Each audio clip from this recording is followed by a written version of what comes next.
Vamos iniciar esta que é a última conversa do nosso festival, da segunda edição do Palavrio, e que tem uma particularidade, tendo em conta que contamos com uma mesa que tem a especial parceria, curadoria e impulso de uma entidade cultural de grande relevo aqui na nossa freguesia, nomeadamente aqui no bairro onde estamos, no bairro de Alfama. É a Casa da Liberdade Mário Cesarini, e eu queria também saudar, desde já, o Dr. Carlos Cabral Nunes pela disponibilidade para estar a moderar esta conversa, que no fundo vai dar destaque a uma grande figura do panorama literário português, que foi o Luís Pacheco. Aliás, vejo com muito gozo ali um exemplar da comunidade, que é um texto extraordinário, e que aliás bem podia ser um texto sagrado deste bairro, tendo em conta que foi um bairro de grandes famílias, de pobreza, de miséria, mas também de grande espírito familiar. E é, na minha opinião, a comunidade um dos mais brilhantes textos da literatura portuguesa do século XX, que nem sequer é muito extenso, portanto não há desculpa para que haja algum susto, por norma é associado à leitura quando tem muitas páginas, e é um texto brilhante. A minha opinião, possivelmente a grande referência, eu não sou um estudioso, longe disso, do Luís Pacheco, mas é um texto que acho que tem muito a ver com as famílias de Lisboa, nomeadamente com as famílias deste bairro onde estamos, que é Alfama. De maneira que aquilo que me apraz dizer, antes de terminar e dar a palavra ao Carlos Cabral Nunes, é dizer que este festival também cumpre, com esta mesa em particular, um objetivo que é o de reforçar e, de certa forma, relembrar a importância de grandes nomes da literatura portuguesa, e o Luís Pacheco, que muita gente, ou que está, digamos assim, associado a uma grande irreverência, e uma figura, de facto, com um carisma bastante invulgar no panorama da literatura portuguesa, tem para nós um significado muito especial que possamos fazer esta mesa, volto a dizer, com a ajuda da Galeria da Casa da Liberdade, que é a Galeria Perf, e com a ajuda particular do Carlos Cabral Nunes. Eu terminava, antes de passar a palavra, para também não perdermos mais tempo, de partilhar uma história que li no Facebook, num post muito recente, se não feito ontem, anteontem, portanto acho que até no dia do centenário, corrijam-me se eu estiver enganado, mas se não foi ontem, foi anteontem, portanto foi bastante recente, porque nós criámos a Junta de Freguesia há 3 anos, o Prémio Literário Armando Batista Bastos, também homenageando uma grande figura literária do nosso país. E o Pedro Batista Bastos, filho do Armando Batista Bastos, relembrou uma memória que teve com o pai e com o Luís Pacheco no funeral do Alexandre O'Neill. E, de facto, quem puder ir ver ou ler esse texto que o Pedro Batista Bastos escreveu, no fundo relembra uma memória da sua infância muito forte com o Luís Pacheco. Percebe não só a irreverência de que falámos, que há um episódio no próprio funeral, com uma garrafa de vinho, etc., que acho que até é bastante conhecida, mas, acima de tudo, na minha opinião, faz um contraste interessantíssimo entre essa irreverência que muitas vezes nós vimos naquela figura, mas um lado que aquele texto deixa transparecer, uma certa doçura e amizade e de respeito pelos amigos, que eu acho que muita gente também reconhece e consegue reconhecer na biografia do Luís Pacheco. Portanto, para mim, enquanto responsável pela cultura desta Junta de Freguesia e um dos responsáveis pelo nascimento e pela promoção deste festival, é uma grande honra e uma grande satisfação possamos ter hoje uma conversa em torno, como eu disse, de uma das mais extraordinárias e brilhantes figuras, não só da literatura, mas da cultura portuguesa dos últimos anos. Portanto, muito obrigado.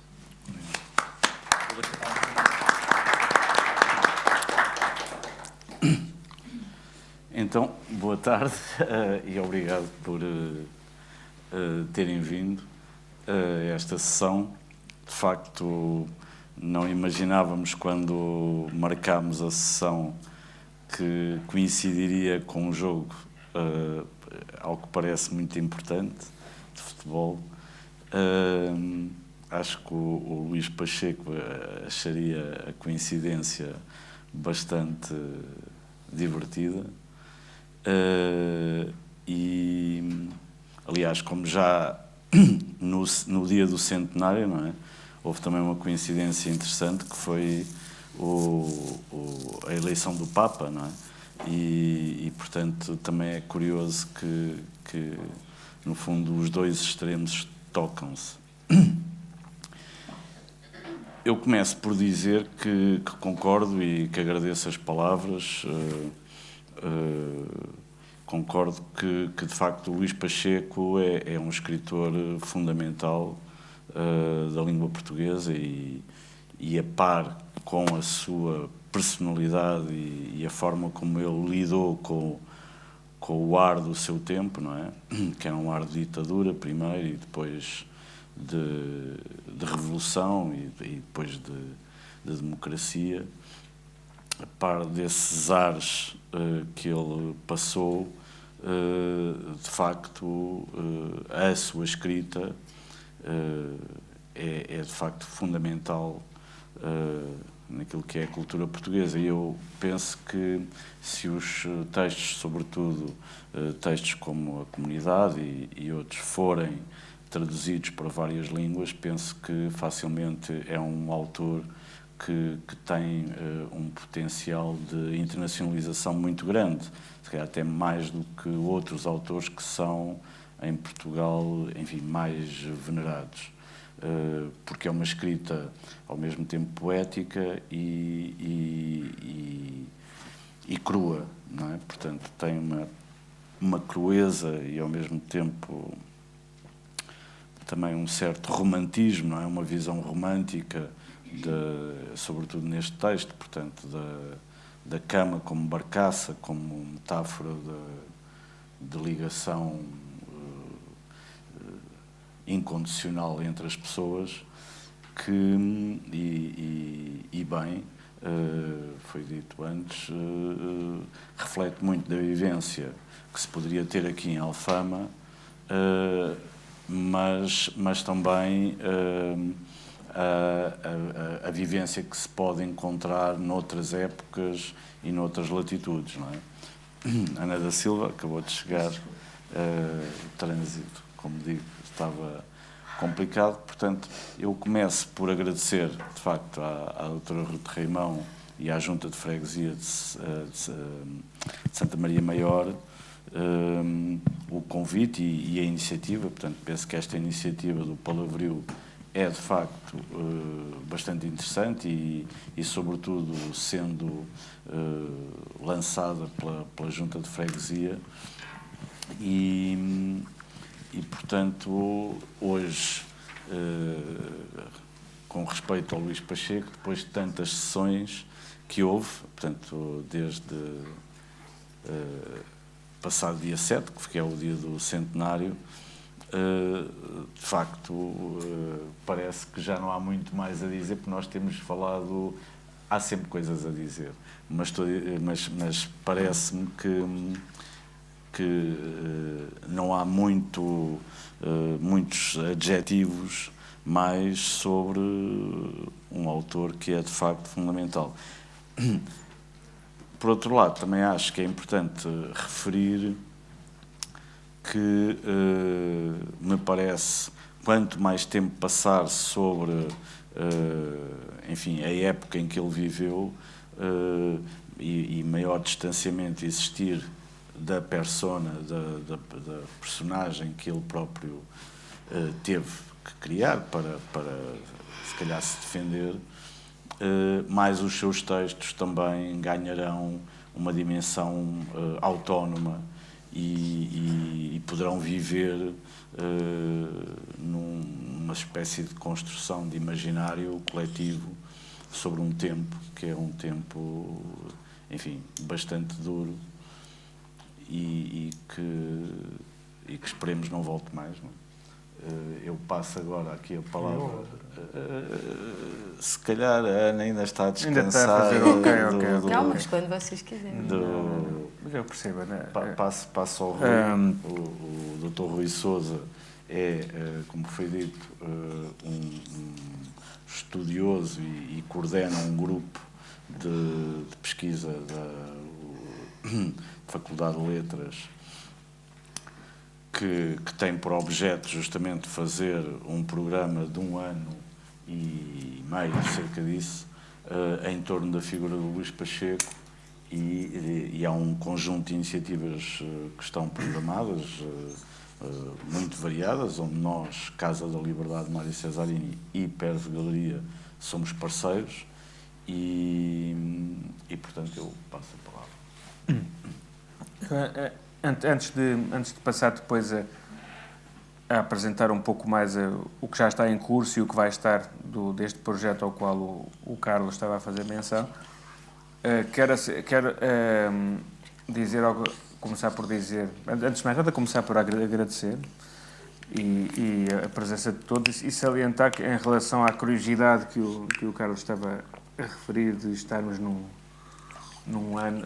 dia de um jogo de futebol realmente importante, começar por glosar um texto do Luís Pacheco em que ele diz que também já votou no clube de futebol dele, o Benfica, mas não tenho a certeza se o voto dele contou ou não. Portanto, isto é assinalar que hoje o Luís Pacheco, mais que não fosse em termos simbólicos, estaria de um dos lados da barricada, mas é sempre também interessante falarmos de questões culturais quando outras modalidades de cultura estão a decorrer, por isso acho que vale é sempre, nunca é demais salientar a presença de todos.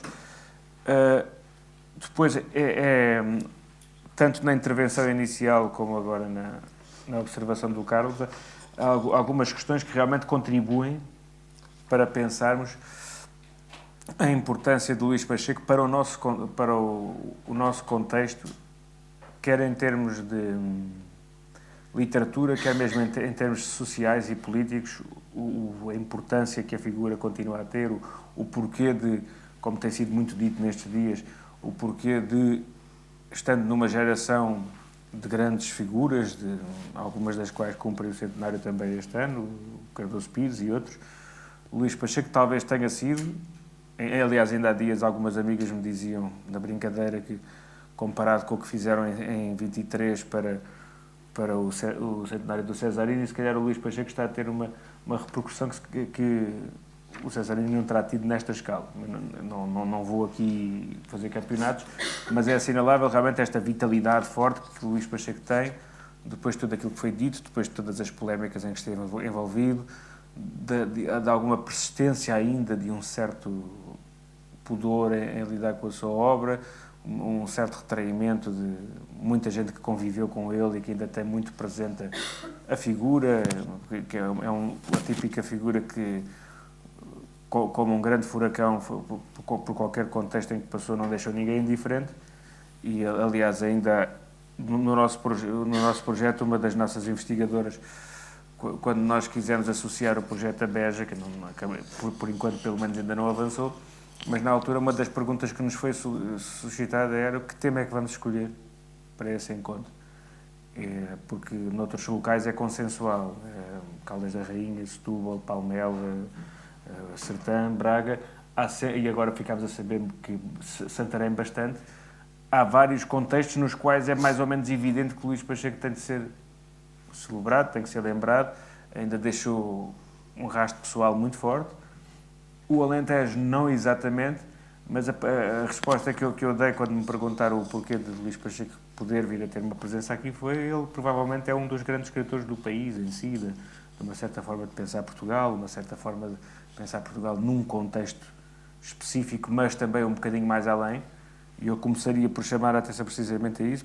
O Carlos disse uma coisa muito importante, que é: podemos, se calhar, ver em alguns dos textos mais importantes de Luís Pacheco algo que não é exclusivamente português, por um lado, quer dizer, foi alimentado por uma circunstância, e esta é uma palavra central em Luís Pacheco, não é? A circunstância, quer a circunstância de cada um, quer a circunstância coletiva, como reagir a uma circunstância, como lhe fazer frente, mas também uma circunstância humana mais vasta. E é neste aspecto, por exemplo, que o Luís Pacheco foi muito sensível ao problema do objecionismo, porque numa leitura profunda do que é o objecionismo, além de ser uma reação a uma condição política, a uma condição social, é também tem uma natureza também antropológica, ontológica, uma dimensão antropológica e sociológica da experiência humana. Quando foi a grande frase do Pedro Homem e do António Maria Lisboa: o que pode fazer um homem quando o ar é um vómito e nós seres abjetos, que depois tem várias repercussões. O Cesarini aproveita para a antologia surreal abjecionismo, o António José Forte vai utilizá-la em algumas das suas obras. O próprio Pedro Homo vai explicar o que é que quer dizer com isto em 63 numa entrevista. Aquele que é talvez o texto fundamental do António Maria Lisboa, o erro próprio, também anda muito em torno desta questão. E é por aqui que o Luís Pacheco também lhe vai pegar, dando-lhe depois um cunho muito, muito especial, muito próprio, de apropriação criativa, digamos assim. Esta pergunta, reparem que o que me atrai no objecionismo e me atrai nesta frase e nas várias dimensões do conceito, é precisamente o deixar em aberto. Porque não há nada, em nenhuma das várias etapas, por exemplo, o próprio Luís Pacheco, quando criou o grande mote do neo-objecionismo, ou que aquela ideia descubro que entre o sucesso e o fracasso é tudo uma cadeia, é tudo a mesma coisa e para nós tanto nos faz, tanto faz. Eles não estão, há uma pergunta lá no meio, não é? Para quem servirá esta lição, objeção, não é? São várias modalidades de uma pergunta, somos convocados a uma pergunta, essa pergunta em parte agride-nos e em parte instiga-nos a reagir, e depois é-nos deixada em aberto a possibilidade de responder àquela pergunta conforme cada um de nós se sentir posicionado a responder. Não é programático, não é um ismo, não é um ismo no sentido doutrinário, não há uma escola, não há uma diretriz. É um apelo a que cada um de nós, perante uma situação de grande opressão, responda como deve responder. Eu acho que é esta a dimensão que o Carlos fala quando fala da hipótese de internacionalização de Luís Pacheco, também é isto. Além da extraordinária qualidade literária, além da enorme capacidade de converter experiências pessoais em redes universais, e depois em muitos dos textos de Luís Pacheco, a própria comunidade, há um intertexto reconhecível, em muitos momentos um intertexto bíblico, entre outros, que depois é reinterpretado algures entre a paródia e a desconstrução e a reinterpretação para um novo auditório, para um novo espaço. Esta é uma dimensão que faz com que o Luís Pacheco seja, simultaneamente, tenha um pé num contexto português e um pé num contexto universal, humano, profundamente humano, com todas as suas contradições, todas as suas modalidades, as suas tensões, a própria consciência lá está, o Luís Pacheco também apreciava muito a ideia que o António Maria Lisboa tinha de que cada um de nós é um erro, mas sendo um erro somos todos um erro próprio, e há uma dimensão nesta ideia do erro próprio que é nós assumirmos a nossa individualidade, a nossa singularidade, a nossa capacidade de afirmar e de tornar exemplar a nossa leitura específica do mundo e a nossa potencialidade de comunicar com o outro e de testar o limite do outro. Esta é uma grande riqueza da obra de Luís Pacheco em termos amplos, em termos culturais, em termos humanos. Depois há uma outra grande valência dele em termos literários que o torna muito contemporâneo. Há uma série de motivos na obra de Luís Pacheco que estão agora a ser explorados na literatura contemporânea, entre os quais temos agora uma forte, eu aqui já sei que estou a ceder um bocadinho ao boneco, ainda há poucos dias, pelo menos eu e a Sofia ouvimos o podcast do Diogo Vaz Pinto com o João Pedro Giorgem, que a certa altura eles brincavam e diziam, ainda alguém dirá que o Luís Pacheco é o precursor da autoficção em Portugal, mas isto não é, eles disseram aquilo em tom de paródia isto é a academia a funcionar, mas não é verdade. Há muito daquilo que é a autoficção contemporânea ou se propõe ser, o Luís Pacheco antecipou de uma maneira provavelmente mais interessante. Então, quem estuda a autoficção pode pegar no Luís Pacheco e se calhar encontra um caso muito mais interessante que muitos outros que têm servido de base. Por outro lado, a própria ideia contemporânea de a literatura hipercontemporânea que transgride os géneros literários, que dá nova vida aos géneros literários, que confunde as fronteiras entre as coisas, a obra de Luís Pacheco é um caso exemplar disto. Por exemplo, a Ana da Silva, no prefácio importantíssimo à terceira edição do Exercício Hostil, de 98, diz que o Exercício Hostil é um romance experimental, constituído por diferentes momentos de escrita, etc. É uma leitura muito interessante, mas a própria ideia de pensarmos o Exercício Hostil como um romance rebenta por completo com o nosso conceito tradicional de romance. Não, aquilo é um romance que, se aquilo for um romance, está a corroer por dentro de todas as formulações tradicionais do romance. E não sendo um romance, é uma série de outras coisas que permitem perceber que o romance não é a última bolacha do pacote e, portanto, que há outras formas de fazer literatura de maneira muito produtiva, que não passam pelo romance e que passam, se calhar, por uma forma de combinação que na ideia original do exercício de estilo talvez ainda não estivesse 100% apurada.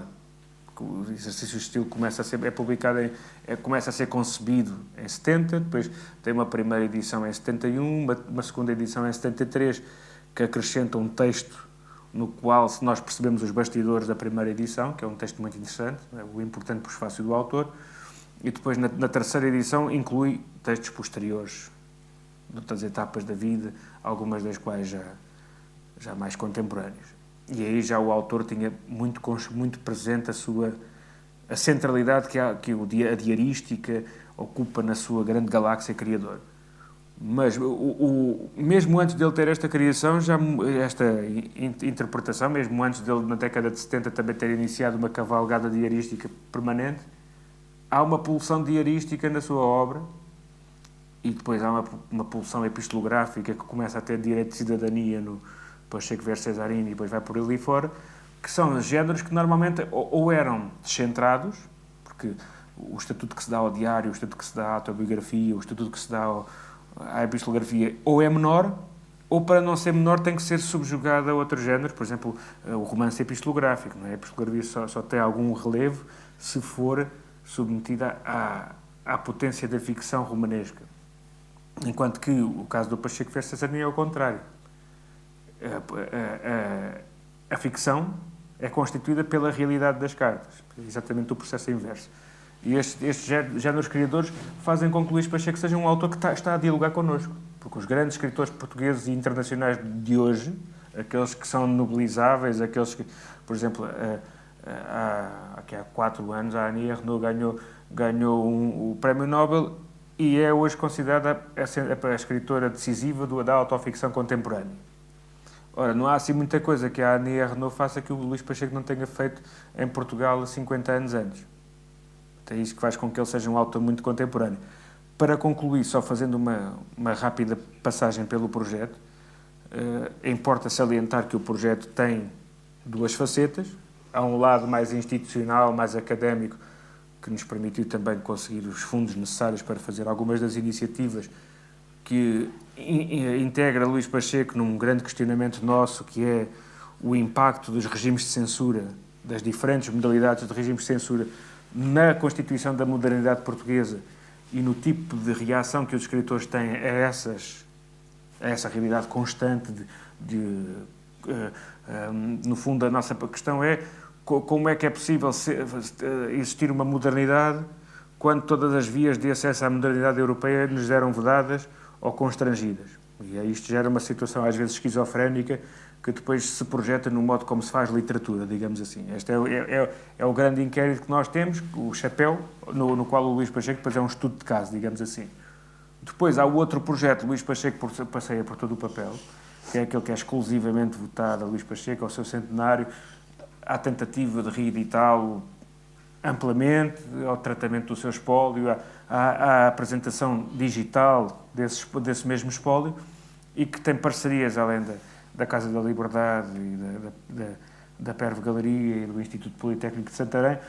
Eu, por exemplo, hoje, às 4 da tarde, estava a falar em Palmela, na Biblioteca Municipal de Palmela, na inauguração de uma exposição que decorreu lá. Ontem estava às 9 da noite em Setúbal a assistir a uma leitura de poesia da Lia Gama, que contou também algumas histórias da sua amizade com o Luís Pacheco, no âmbito de um ciclo grande de eventos que vão decorrer em Setúbal e que vão ter um ciclo mensal. Vamos ter um congresso entre Palmela e Setúbal em outubro. A Biblioteca Nacional, em outubro, também terá um outro congresso. A rede municipal de biblioteca de Lisboa, no Palácio Galvez, está a organizar, começou esta semana com uma conferência da Mafalda sobre as novas cartas portuguesas. Vamos ter encontros mensais sobre obras que foram sujeitas a censura. Em junho eu estarei a falar lá sobre os textos malditos, que reúne as principais obras censuradas de Luís Pacheco, e é um projeto que em julho vamos estar também na maratona de leitura da Sertã. Passaremos também pelas Caldas, provavelmente já no próximo ano, e, se tudo correr bem, e em princípio correrá, a exposição itinerante, a exposição que vamos inaugurar em Palmela no dia 23 de outubro, em que vamos tentar ter a colaboração também da Casa da Liberdade e de outras instituições, além da Câmara Municipal de Palmela. Essa exposição vai alimentar depois uma outra exposição itinerante, que a partir do princípio do próximo ano percorrerá as principais cidades de interesse para Luís Pacheco e outras. Os trabalhos que a Ana da Silva com a sua turma no Instituto Politécnico, três turmas de Santarém, serão muito bem-vindas também a esta exposição itinerante, será ótimo contar convosco. E essa mesma exposição, com o apoio do Instituto Camões, passará mais tarde por, pelo menos, Brasil, Colômbia, Itália, Vigo e Polónia. Pelo menos estes locais já estão garantidos. Provavelmente Paris também. Vamos tentar chegar a outros locais. Depois, até com uma tradução da obra de Luís Pacheco para outras línguas que não o alemão, que é a única língua para a qual ele foi traduzido. Esta múltipla frente de combate vai também passar pela edição, tanto quanto possível, complementando algumas edições que estão a sair agora e que são importantes. Há pouco tempo a edição do Diário Selvagem. Em breve vai sair um dicionário de Luís Pacheco organizado pelo João Pedro Jorge, com alguns inéditos, provavelmente. Vamos tentar complementar isto com outras coisas. E a Fundação Saramago é interessante porque aqui o Festival Palavrio também teve um espaço dedicado a José Saramago.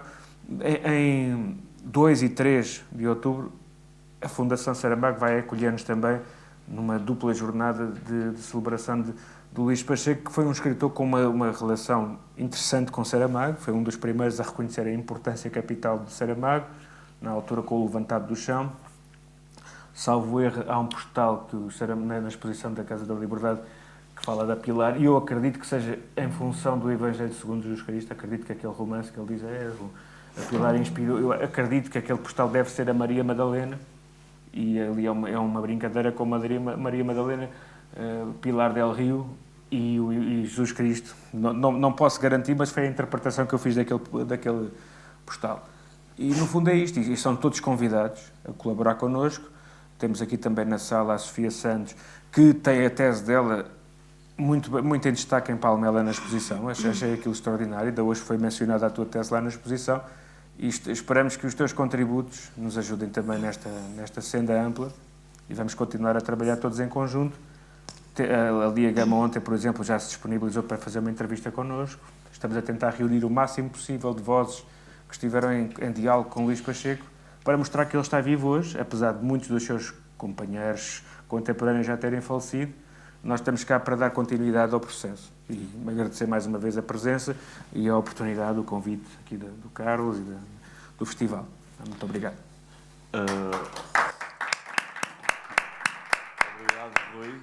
Obrigado, Rui. Pois eu, antes de passar a palavra, digo mais uma ou duas coisinhas. Não quer dizer depois? Não, porque assim depois passo a palavra e depois podes sou eu, então vá. Não, e depois podemos ter uma conversa mais fluida entre os três e se alguém quiser colocar questões. Mas eu queria dizer a propósito da questão do Pacheco versus Cesarini, não é? Porque dá a ideia que esse tipo de dialética que foi criada em vida pelos dois, não é? Que se tende a prolongar no tempo. Eu parece-me, pela experiência pessoal que tive, quer com um, quer com o outro, ou seja, quer com o Cesarini, quer com o Pacheco, que na verdade, aquilo era mais uma figura de estilo, ou seja, entre duas pessoas que tinham, de facto, em alguns pontos, posições divergentes. Desde logo o Luís Pacheco estava muito mais ligado ao Partido Comunista e o Cesarino mais ligado ao Partido Socialista, quer dizer, portanto, desde logo havia também essa questão de posicionamento, chamemos-lhe ideológico ou político. Mas depois havia também um posicionamento em termos de concepção do mundo, etc. O Luís Pacheco seguia uma via que rejeitava muito, vamos lá, o status quo, não é? E o Cesarini, de certa maneira, pela sua própria atividade, tinha que estar, embora também não aceitasse, vamos lá, de forma linear, mas tinha que estar muito mais presente naquilo que era o sistema. Até porque o Cesarini tem uma dimensão que é talvez a dimensão que lhe deu maior retorno, que é a dimensão plástica, não é? Portanto, a dimensão das artes plásticas que o Luís Pacheco não tinha. E por outro lado, o Luís Pacheco tem uma dimensão de literatura, não de poesia, que o Cesarini não tinha, não é? Portanto, o Cesarini era eminentemente um poeta, que depois tinha também alguns textos, mas era, vamos lá, a sua grande obra é de facto poética e plástica, quer dizer, portanto, parece-me que nesse sentido, até porque a poesia é muito mais difícil de traduzir, não é? do que a prosa, do que a literatura. Nesse sentido, digo que, de facto, a obra do Luís Pacheco tem muito mais potencial de internacionalização, porque, de certa forma, é mais passível de ser traduzida e entendida por outras culturas. E depois, como ele toca, de facto, pontos que são universais, que têm a ver com o amor, o desamor, as ligações familiares, a forma como o indivíduo pode resistir ou deve resistir ao sistema e à pressão do sistema, etc. Portanto, tudo isso são temas que, de certa maneira, são universais, não é? Portanto, e que, nesse sentido, se podem internacionalizar mais. Termino só a dizer que, de facto, todas estas iniciativas são,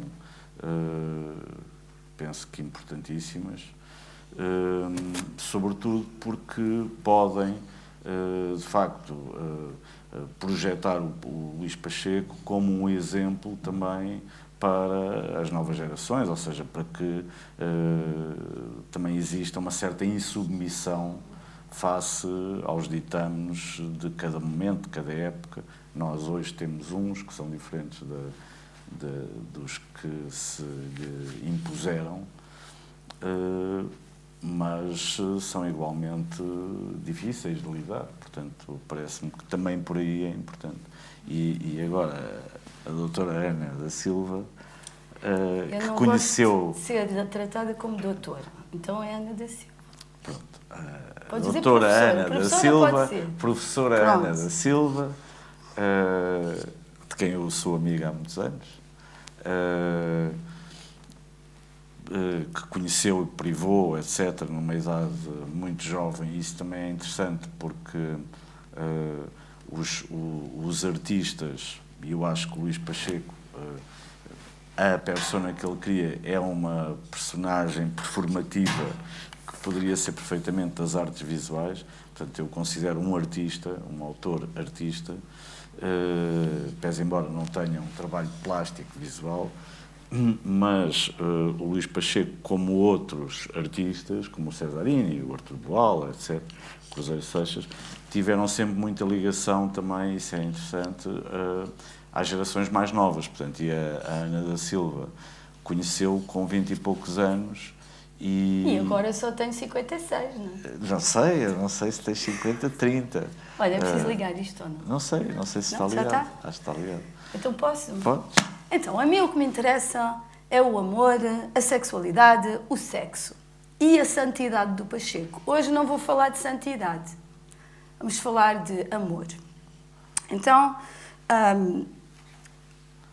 em toda a obra, especialmente em exercícios de estilo, o amor e a dimensão erótica são o motor que alimenta tudo, que alimenta a expressão de uma revolta individual contra os valores do regime de António Salazar, que a 26 de maio de 1936 comemorava o ano 10 da Revolução Nacional, dizendo: não discutimos Deus e a virtude, não discutimos a pátria e a sua história, não discutimos a autoridade e o seu prestígio, não discutimos a família e a sua moral, não discutimos a glória do trabalho e do dever. António de Oliveira Salazar quisera isentar os seus valores de discussão. Pacheco não faz outra coisa. E toda a sua obra se apresenta como um antiprograma. Discute Deus e a virtude. Discute a pátria e a sua história. Discute a autoridade e o seu prestígio. Não discute a família, mas discute a sua moral. Discute, finalmente, a glória do trabalho e o seu dever. Na Biblioteca Municipal de Santarém, Brancamp Freire, tem lá um artigo intitulado O Orgulho de Ser Português, que poderiam ler. E por cima eu coloquei uma corneta. Discute as definições de amor à época, que não são assim tão diferentes das de hoje. Vamos ao que interessa. Amor não é mais que o sentimento que nos impele para o objeto dos nossos desejos, o objeto da afeição, da paixão, afeto, inclinação. Estou-vos a dar definições de dicionários da época. Muitos anos antes de Jorge de Sena, no famoso verbete sobre o amor, que escreveu para o Dicionário da Responsabilidade de João José Couchofel, contestar a estreiteza das definições deste tipo, acrescentando-lhes a dimensão romântica e sexual, bi, hetero, homo. Já Luís Pacheco, em Exercícios de Estilo, houvera tentado reabilitar a definição do erotismo, interligando-a, peço desculpa, tenho alguma dificuldade em falar, interligando-a com o conceito de amor. Não posso dizer tudo, porque depois tu não me deixas, então vou para bem. O que Pacheco pretende é reabilitar esta definição de erotismo, restituindo beleza e dignidade ao corpo vivo, por vezes escrito com letra maiúscula, ganhando assim um estatuto de divindade. Numerosas são as referências ao corpo nu, e o vestuário apenas interessa por envolver um corpo. O amor, para Pacheco, é antes de mais comunhão de corpos. E se lerem este livro, é isso mesmo.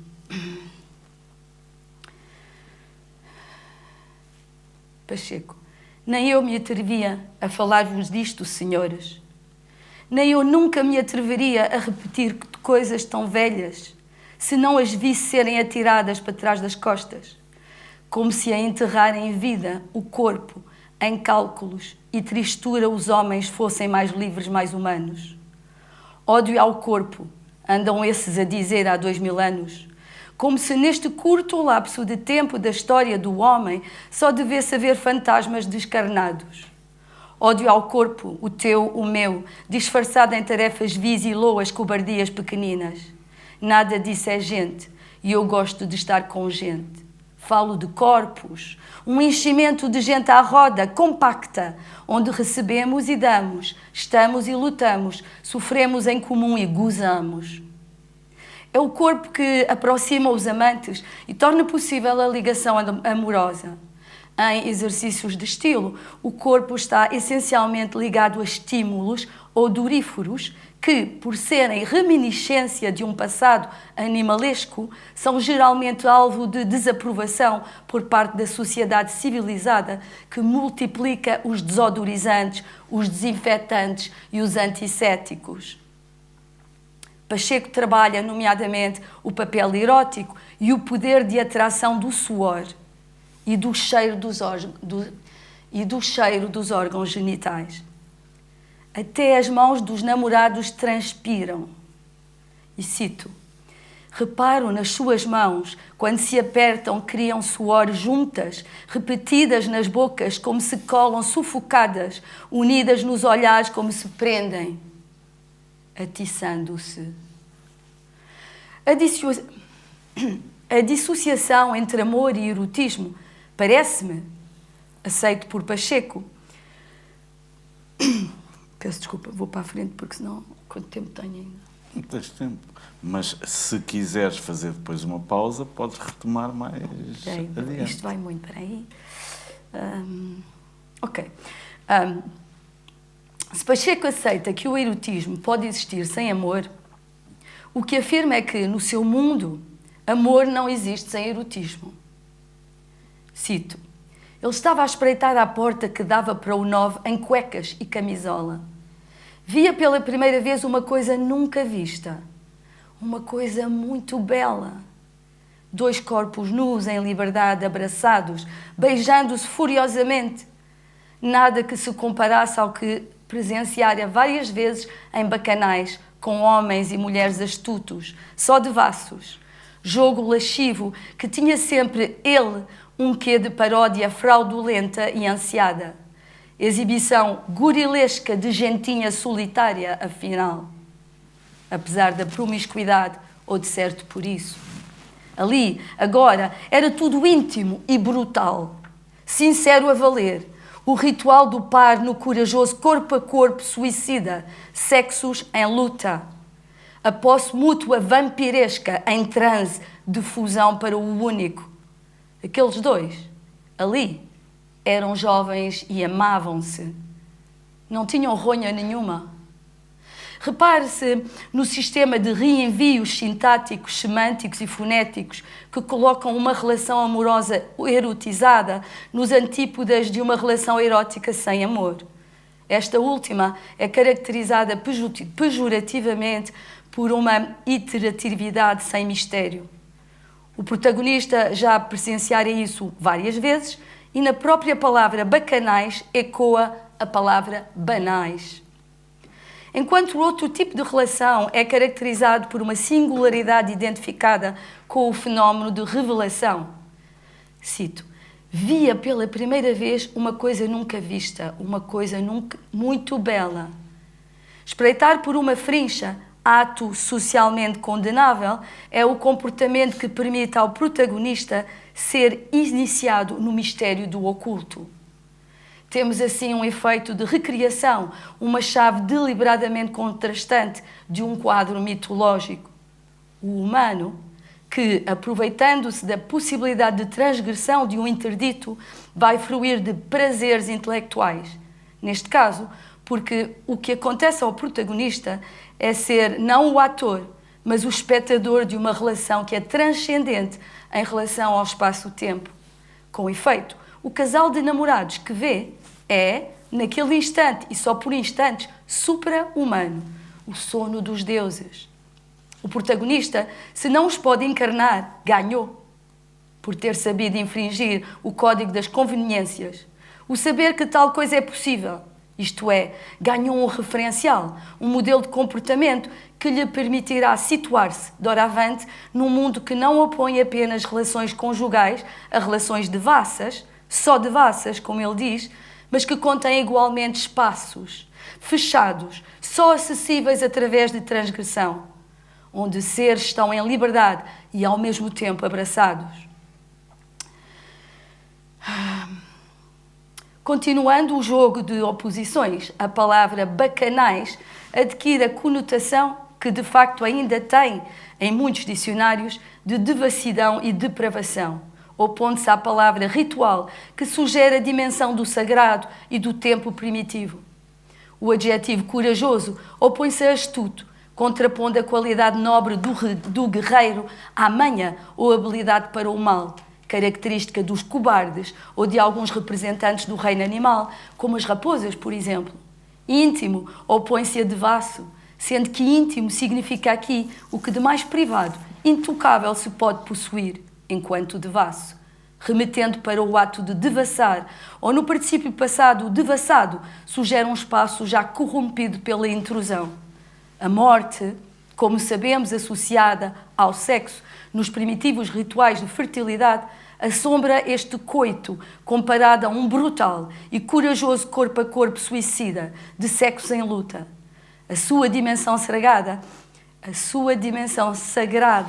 é veiculada através da referência a vampiros, entidades fora do tempo que transcendem a dualidade morte-vida, a estatutos de transe e de posse, E aqui fundamental será lembrar o quanto em Pacheco a posse física do parceiro passa pela posse do espírito dele.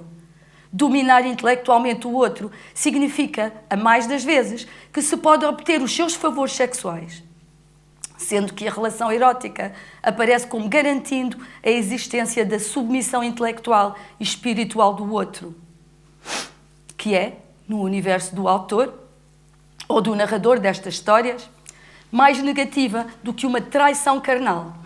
Veja-se a reveladora frase de um destes narradores que exclama: "A minha mulher enganava-me em espírito, que é a traição mais estúpida e mais irritante que há.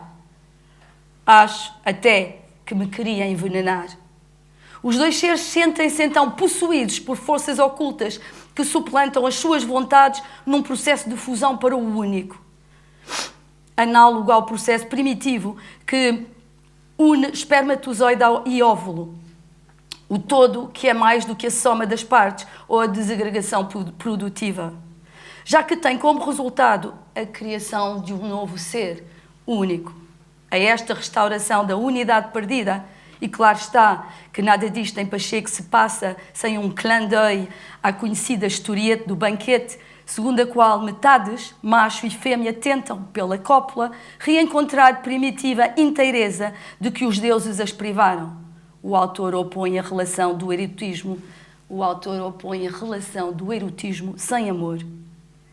Esta não passa, para ele, de um simples jogo de batota, no qual os jogadores mantêm ou intensificam as distâncias que os separam. Só vou dizer mais uma coisa sobre o beijo, pode ser? O beijo é, em exercícios de estilo, o sinal mais comum, omnipresente, do afeto que caracteriza a relação amorosa erotizada. É frequentemente acompanhado de carícias feitas com a mão. Verificam-se várias ocorrências das expressões beijos e carícias e beijos. Por exemplo, páginas 26 e 50, eu esqueço as páginas, isto é a edição da estampa. O termo beijo ocorre muitas vezes ao lado de palavras que significam carinho e ternura. Por exemplo, leve, amorosamente, ternura, suave aragem. Pacheco serve-se também das formas verbais acariciar e beijar, por vezes acompanhadas de advérbios de intensificação. Beijavam-se apressadamente e muito, incessantemente, demoradamente, fraternalmente. Que força! Que coisa bela! Beijam-se todas as partes do corpo, até o umbigo e a covinha do ladrão. Sabes o que é? Então diz lá. É? Qual é? O que é a covinha do ladrão? Faz favor. Então.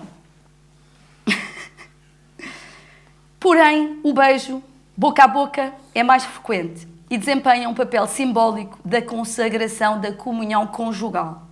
Cito: "Como todos os namorados, era pelas bocas que se prendiam, casavam primeiro." O beijo pode também ser um sinal do profundo respeito. O beijo pode também ser um sinal de profundo respeito que os amantes sentem um pelo outro, como sinal de veneração e submissão perante um corpo que é Deus, tal como se pode verificar através da ocorrência de outras formas de beijar, por exemplo, o beijo no pé. Numa grande doidice de beijos e carícias leves, beijei seus pés de espuma macia. Por ali mesmo a comecei a beijar. Tanto o beijo como a carícia assumem por vezes formas mais radicais e agressivas, como a mordidela e o beliscão. Entre aspas. Enquanto nos beijávamos, a beliscava nas mamas e no lombo, na polpa das nádegas, lhe torturava, endiabrando-a a mim com ela, todo o corpo. Contudo, a forma mais intensa da comunhão amorosa é atingida no beijo genital. Felação e cunilingus são carícias também retratadas por Luís Pacheco em Exercícios de Estilo. No texto Os Namorados, o esperma aparece metaforizado no alimento paradisíaco da terra prometida e de um falo num rival de Deus todo-poderoso. Entre aspas. "Bebe o mel do meu sexo, amada. Vê como altivo te contempla, cheio de sangue, saúda o sol e o desafia.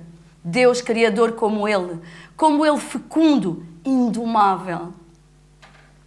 Esta fertilidade não se pode entender apenas em sentido literal de poder gerar filhos, já que se trata aqui de uma felação com emissão espermática em que o amante apela à mulher amada a engolir o alimento divino.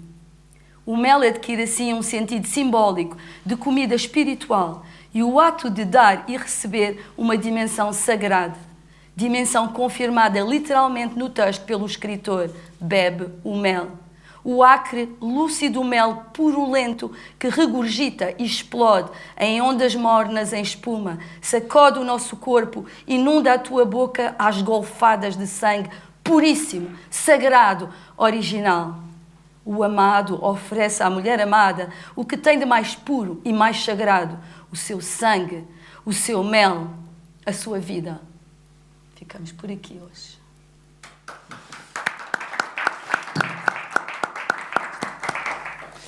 Muito obrigada. Eu queria agradecer à professora Ana da Silva, porque, como saberão algumas das pessoas presentes, está a passar por um período difícil do ponto de vista de saúde. Tenho cancro na língua, já fui operada uma vez e deveria ter sido operada hoje de manhã. Exato. Informo que não fui, porque o médico quer primeiro fazer, eu nem sei o que aquilo é, como é que ele chama? Uma biópsia, não? Não, biópsia era o que eu ia fazer, ia cortar para fazer biópsia. Não, como é que ele chama? Endoscopia de contacto. Como é de contacto eu devo gostar, não sei. Mas, portanto, a operação é mais uma vez adiada para junho. Mas pronto, tive uma intervenção que me magoou na mesma. Pois. Mas não estou cozida. Isso. Pois. E, portanto, agradecer o esforço para estar aqui e partilhar connosco também a sua visão, não é, sobre o universo de Luís Pacheco. Há várias coisas que eu acho que são, para mim, importantes. Eu acho que o Luís Pacheco, aliás, como isto é quase senso comum, não é? Ninguém nasce sozinho, portanto, e nenhum autor, nenhum artista é absolutamente geração espontânea e sem quaisquer referências. Portanto, eu acho que o Luís Pacheco vem numa tradição que toca vários pontos, não é, da nossa história. Portanto, desde logo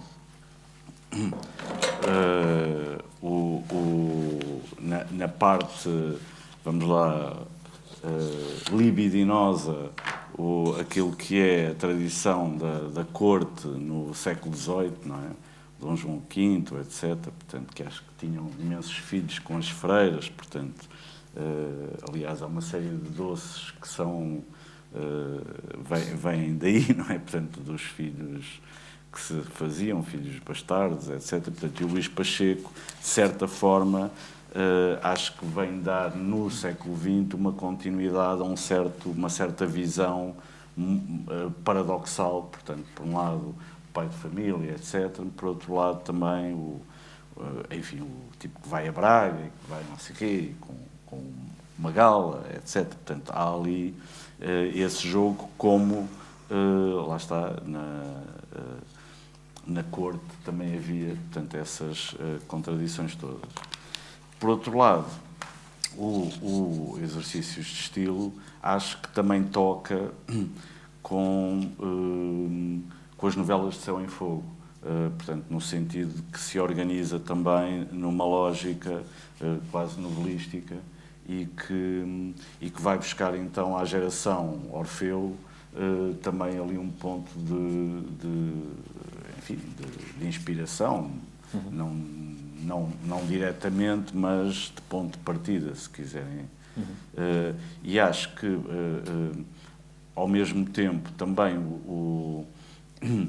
os próprios surrealistas, de certa forma, também se inspiram Claro que no Grupo de Paris, etc., mas depois as lutas intestinas, etc., na geração Orfeu e nos seus detratores e naquelas polémicas. Portanto, a história, no fundo, vai-se refazendo e vai sendo construída em espiral. Por outro lado, de facto, do meu ponto de vista, a obra do Pacheco, o que tem, para além de tudo o que já se disse, é de facto, na realidade uma fala. A obra dele tem uma fala que eu acho que é muito intimista para com o leitor, ou seja, sempre senti isso, portanto, desde miúdo, quando li a Comunidade e os outros textos, os exercícios de estilo, que tenho, portanto, de uma forma que é muito pachecal. Depois poderia contar a história como tenho esse livro, portanto, aos 15 anos, tem muito a ver com o Pacheco em si, que eu não o conhecia, não é? Mas, desde que comecei a ler a obra dele, mais do que qualquer outro autor, embora, enfim, isso exista com outros autores, mas com a obra dele, acho que há ali um diálogo que é estabelecido diretamente com o leitor, quase como se aquela obra fosse escrita para cada um de nós, não é? Portanto, é quase que em segredo que o autor fala com o leitor, não é? E esse poder, que é um poder extraordinário que a obra do Luís Pacheco tem, é algo que não é comum. Portanto, a pessoa estar num lugar que é um lugar de contacto direto entre o autor e o leitor, não é? E, portanto, essa também é, para mim, uma das virtudes da obra do Luís Pacheco. Só para complementar as duas intervenções, primeiro cumprimentar a Ana pela magnífica intervenção. É uma lufada de ar fresco no que tem sido dito sobre o Luís Pacheco, muito fantástico. E daí eu gostaria de salientar, sobretudo, o texto, que é o comunicado ou a intervenção da província, que é um texto também capital, também para a questão Cesarino e Pacheco, mas é um texto capital, é um texto que coloca em cena o grande problema daquilo que para o Luís Pacheco era o libertino, que eu ainda hoje em Palmela disse que o Luís Pacheco é um daqueles autores que também contribui para nós reproblematizarmos certo vocabulário. Há dois conceitos determinantes em Luís Pacheco que ele discute e que, discutindo, nos permite dar-lhes uma nova vida, uma nova profundidade. Um deles é o conceito de escritor maldito, que começa por ser um dos apodos que lhe colocam, e ele depois, num texto, salvo erro, de 71, é 71, não é, Sofia? O que é um escritor maldito.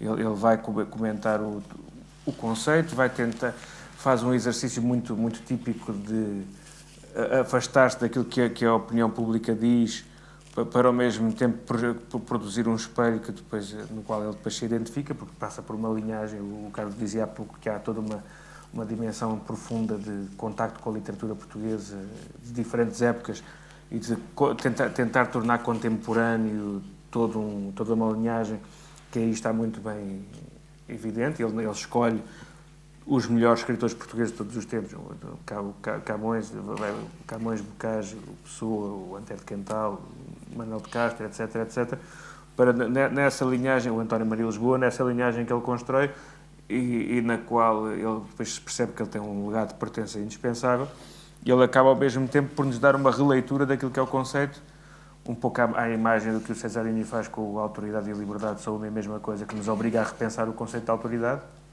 Aqui ele obriga-nos a repensar. O escritor maldito também, no fundo, deveria ser aquele escritor que escreve mal. Portanto, se devia-se mais que escritor maldito, deveria ser escritor mal escrito. Ele faz 3 categorias, não é? Exatamente, aquilo é ali uma coisa... Não é?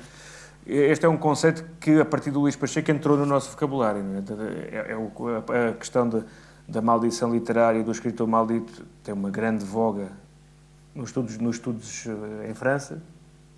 E em Portugal é um conceito que praticamente foi lançado pelo Luís Pacheco, e o Manuel de Castro, na mesma altura, rebate com outro texto importante, e depois o João Pedro Jorge acabou por fazer daquilo um dos seus grandes ícones de pensamento.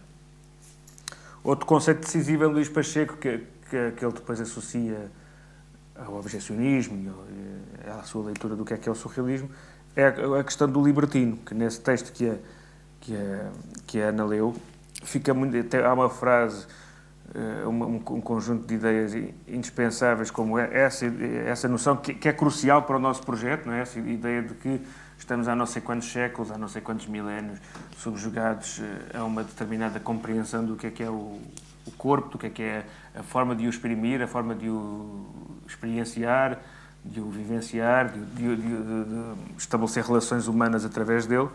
E está na altura de criar uma tradição paralela, ou pelo menos de dar direito de cidadania a essa tradição paralela.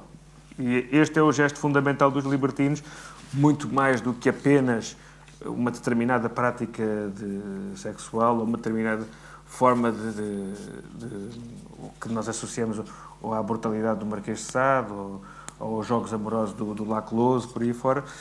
A história do conceito é muito mais profunda do que isto, passa por uma série de etapas decisivas na história da cultura europeia e isto é importantíssimo para o caso do Luís Pacheco, normalmente é um conceito que começa por ser uma etiqueta de negativização. Portanto, há uma determinada figura associada ao poder, à instituição normativa, que considera um conjunto de formas seja a loucura, seja as sexualidades consideradas desviantes, etc., faz recair sobre uma série de problemas uma etiqueta negativa e o libertino, é muito evidente isto ainda no século XVI e no século XVII, o libertino acaba por ser a soma de tudo aquilo que se quer negar. E no caso de Luís Pacheco, digamos que é uma figura que faz o pleno, propositadamente, para fazer daquele conceito uma forma de se designar também a si e uma forma de designar o tipo de postura política, sociológica, ideológica que ele quer ter, também através da literatura. E não é por acaso que na intervenção da Ana fica muito evidente o modo como a sexualidade em Luís Pacheco não tem fronteiras, não tem barreiras, é uma sexualidade orgulhosamente vivida, amorosamente vivida, até por contraponto com outras formas de sexualidade que se associam mais normalmente à libertinagem e que ele aí nega. Não é aquela libertinagem exclusivamente dos bacanais, das orgias e tudo isso, ele aí nega em função de uma libertinagem que é vivida através da entrega amorosa, que é uma entrega amorosa que, seja vista ou não pelo interdito do óculo, que permite de quarto a quarto ver o que é que está a passar, mas naquele momento aquele casal está a lutar contra todas as suas circunstâncias. É um casal que o relacionamento deles não é tolerado, o rapaz está prestes a ir para Angola, para a guerra colonial, que esse é outro aspecto decisivo do Luís Pacheco. Sim. É talvez o primeiro escritor português a denunciar a guerra colonial logo no próprio ano. O Libertino Passeia por Braga é de 61, e no próprio ano em que começa a guerra colonial temos a expressão angolenosa utilizada pejorativamente. Isto é decisivo, é um aspecto pouco salientado. A Sofia fez um importante texto sobre o discurso de uma angolana, o depoimento de uma angolana, que evidencia isso muito bem. Quanto ao que o Carlos também salientou, e isso é uma consciência que é tanto do Pacheco como do Cesarini, essa fortíssima noção de que o surrealismo em Portugal tem de ser muito mais do que uma importação do surrealismo francês. Começa logo por ser uma releitura desse surrealismo francês, uma releitura crítica que amplia a fronteira daquilo que é o surrealismo internacional, e não é por acaso que o Cesarini terá... E uma apropriação, não é? Uma apropriação sim. E adaptação a uma realidade que é uma realidade completamente distante e distinta da realidade francesa, não é? Mas eu, se posso interromper... Claro, força. Para darmos agora um bocadinho mais de dinâmica, já estamos... Mas eu queria dar uma dinâmica que é muito diferente da tua. Está bem. Se tu nos deixasses tocar nisto, que isto é muito caro. Está bem. Podemos tocar nisso. Então, o que eu gostava também de referir e de colocar em termos de enfim, de reflexão, ponto de reflexão, é que a obra do Pacheco enfrenta, ou seja, falámos na grande oportunidade que, de facto, a obra transporta em termos de internacionalização, sim, não toda a obra, pelo menos alguma parte da obra. Uma parte da obra será mais fácil do que outra, mas se calhar também é interessante abordar a questão dos perigos que a obra dele também transporta num processo de aceitação, vamos lá, transversal nesta sociedade ou em qualquer outra, não é? E, portanto, esses perigos, desde logo, tem a ver justamente com o registro da memória daquilo que foi a personagem que ele criou, não é? Que é uma personagem, de facto, polémica, que, quer dizer, é sempre complicado falar, por exemplo, da relação dele com praticamente toda a gente, não é? Porque há sempre pontos onde o Luís Pacheco foi, o mínimo que se pode dizer é rude, não é? Portanto, para com os seus pares, não é? E não só, é mesmo para figuras históricas, etc. Portanto, isso desde logo. Depois, tem uma outra componente que é mais, eu diria, global e que passa justamente pela questão da pedofilia, do contacto com menores, etc. Claro que se nós não situarmos sempre, e eu penso que isso é um exercício que deve ser feito, no meu entender, a obra dele, à luz daquele tempo, daquela época, do que era, de facto, uma pessoa com 15 anos, nos anos 60, e as diferenças que existem para uma pessoa com 15 anos hoje, não é?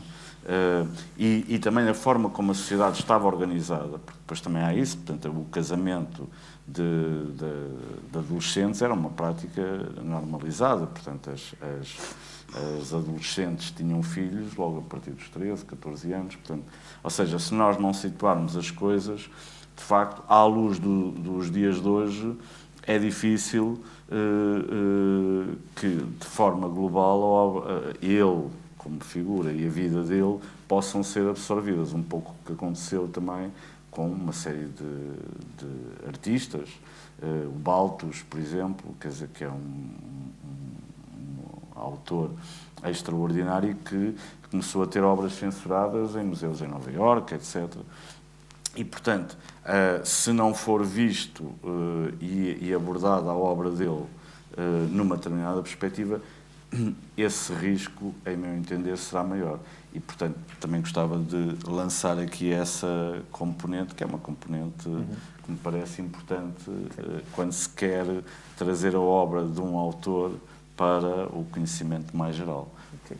É decisivo, porque provavelmente, enquanto não fizermos esse trabalho de desvinculação de um conjunto de preconceitos relativamente ao autor, a obra não vai ser lida convenientemente. É preciso fazer esse delay.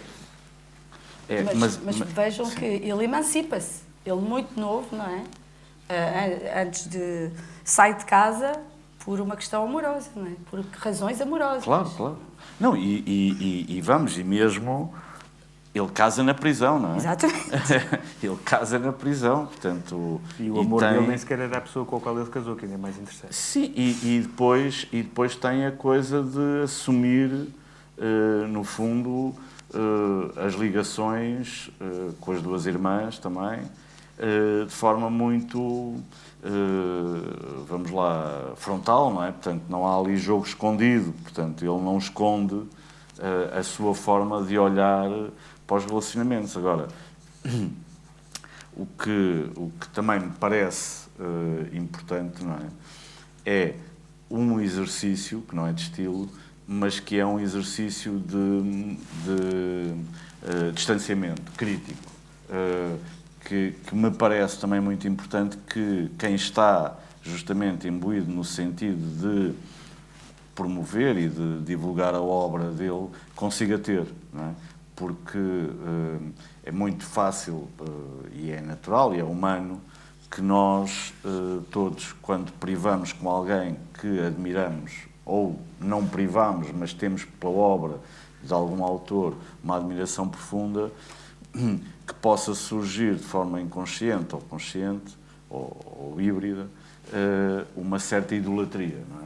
E essa idolatria, em muitos casos, eu vi isso acontecer muitas vezes, depois desemboca numa espécie de perpetuação de uma lógica de ver o mundo, de estar, de fazer, que é crítica, ou seja, que não tem o tal espaço de reflexão sobre como inserir aquela obra, porque para mim, mais importante, lá está, por isso é que eu, desde o início, que estou a separar a vida da obra, não é? Porque a obra em si parece-me que dialoga com o autor de uma maneira muito singular e tem, de facto, predicados que permitem chegar a uma audiência global.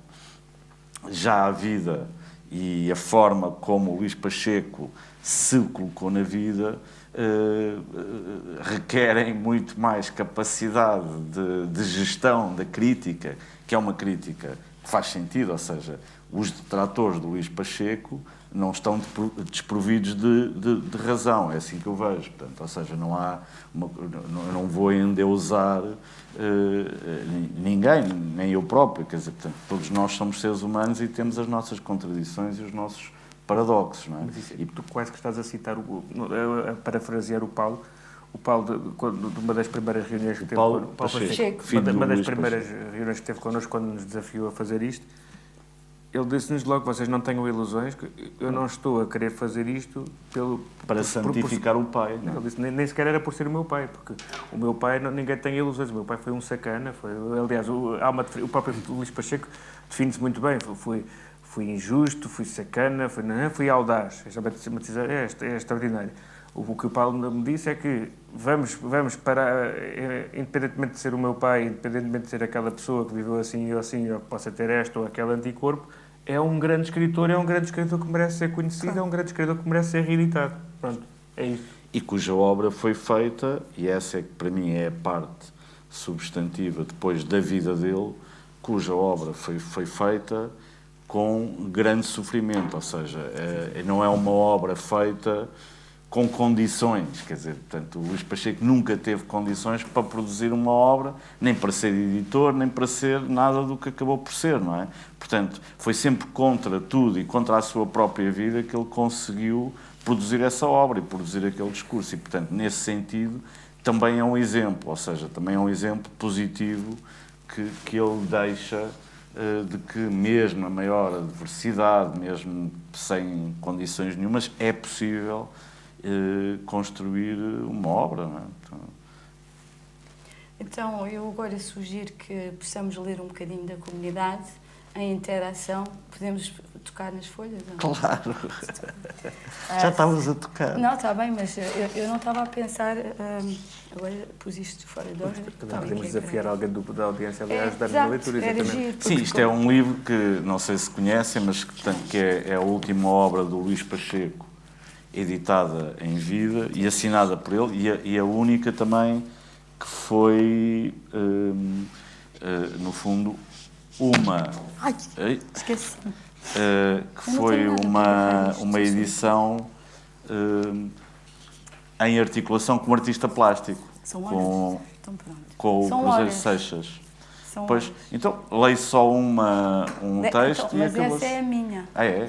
Essa é a minha. Então pronto, lês a primeira e eu leio a última. Essa, pode ser? Então vá, olha, este é dos que... tu lês a última.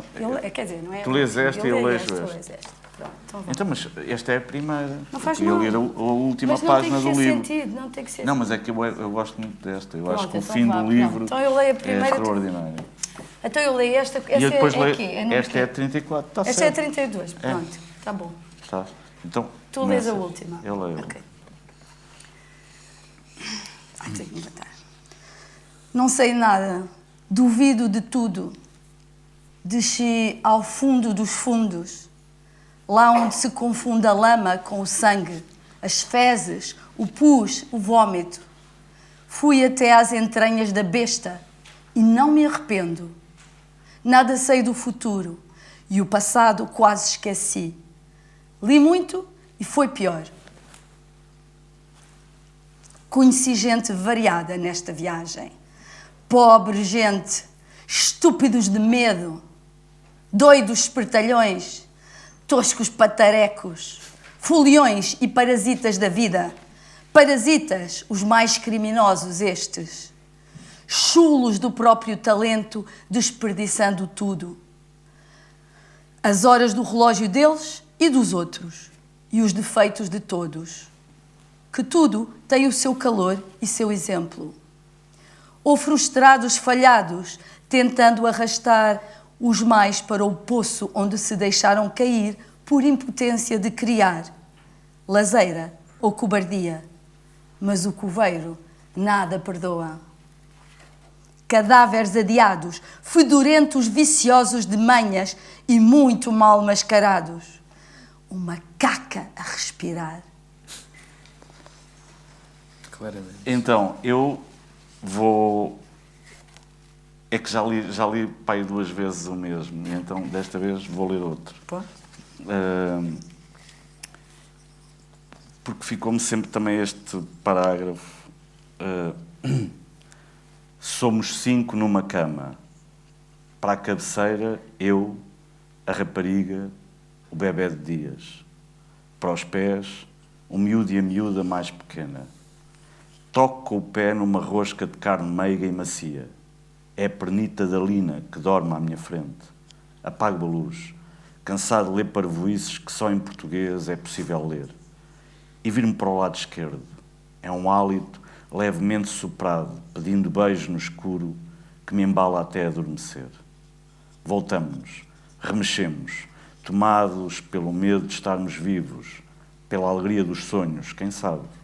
E encontramos, chocamos carne que não é nossa, que é um exagero, um a mais do nosso corpo, mas aqui, tão perto e tão quente, é como se fosse a nossa carne também, agarrada, palpitante, latejando pelos nossos dedos, calada, dormindo confiante, encostada ao nosso suor.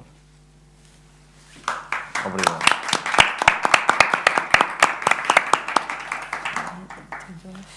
Então, calma. 32, 35. Então, 33. É. Ontem em Setúbal estiveram reunidos dois dos 5 ocupantes desta Câmara. Estava lá, além do Paulo, estava também o João. o Luís José. Ah, tá. E o João, O não? João ainda não ouvi. Então, não sei se têm alguma pergunta, porque temos de terminar. É? Eu queria passar uma página a cada pessoa, mas pronto, não tenho Não noção vai. do tempo e temos ali a nossa guardiã do tempo. Não sei se há alguma pergunta, ou alguma questão, ou algum comentário. Não? Uma pergunta, mas não sei se já tem. Diz. Nós respondemos rápido. Era uma curiosidade que eu sempre tive e acho que a Ana acabou por me responder na intervenção que a gente fez sobre o conceito de amor e sexualidade ao Luís Pacheco. Sempre me perguntei o porquê de certa altura, penso que foi numa entrevista, e ele afirmou isto em mais de um momento, que considerava, a expressão que ele utilizou foi aberrativo, a relação entre 2 intelectuais, ou ele relacionar-se com um intelectual. E eu queria perguntar qual seria a vossa opinião sobre se isso tem que ver, do ponto de vista, se calhar teórico, com o conceito que ele tem precisamente de subjugação do conceito libertino. E acho que podemos falar lá fora. Posso dizer só uma questão que é curioso, porque o Cruzeiro Seixas, por exemplo, detestava, ou seja, acho que tem a ver com uma geração. Eu, pessoalmente, acho que tem a ver com uma questão geracional, porque o Cruzeiro Seixas detestava que lhe chamassem de intelectual. Portanto, detestava, abominava a expressão e abominava os intelectuais, etc. E penso que o Pacheco e, eventualmente, o próprio Cesarini teriam também essa coisa, porque, no fundo, a figura do intelectual estava muito ligada à academia, ao França, a uma série de gente que, no fundo, estavam nos antípodas deles. Portanto, a querer fazer uma carreira académica, uma carreira descrita nos jornais, ou seja, uma carreira de normalização que eles rejeitavam e, portanto, não se viam como intelectuais, porque intelectuais eram esses outros, o António Pedro, etc. Pois. E talvez também o Jorge de Sena. Exato, e talvez Porque também o Jorge de Sena. Um dos conflitos que eu tive com o Luís Pacheco teve a ver com o Jorge de Sena. Porque eu não podia falar do Jorge de Sena. E se falasse da Messia de Sena, ainda pior. Pronto. E era mais ou menos assim, como é que podes gostar de mim e dar-te com o Jorge de Sena e falares com a Messia de Sena? Só para terminar, porque é uma das... penso que uma das motivações que ele teve para abandonar a vida anterior que tinha, até o casamento que tinha, foi quando se confrontou com a sua primeira esposa na altura, que era a Maria Helena, quando ele, muito entusiasmadamente leu uma obra do Guido Portolé, que é o Nietzsche, em Itália, quis falar com ela sobre isso e encontrou-lhe uma barreira de formação, não é? De formação intelectual, de idade, de tudo. E isso fez com que ele se motivasse, desiludiu-se totalmente com a vida que tinha e decidiu, enfim, investir ainda mais a vida dele na... Eu acho que a expressão intelectualidade aí não tem nada, acaba por ser um pouco tirar mérito ao papel de Luís Pacheco, mas ao papel que Luís Pacheco teve, mas a importância que ele dava ao espírito, claro que sempre em contato com o corpo, mas a importância que ele dava ao espírito era tão grande que realmente aquela frase na altura e aquela declaração acabou por me criar algum estranhamento, mas realmente não só por causa da questão do libertino, mas a expressão intelectual ali foi usada com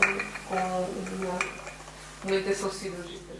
Provavelmente é esta questão vocabular, né? Intelectual está para a artista como literatura está para a poesia. A recusa da literatura. Muito bem, muito obrigado. Obrigada. E obrigado à Obrigada. Irmão e à Junta de Freguesia.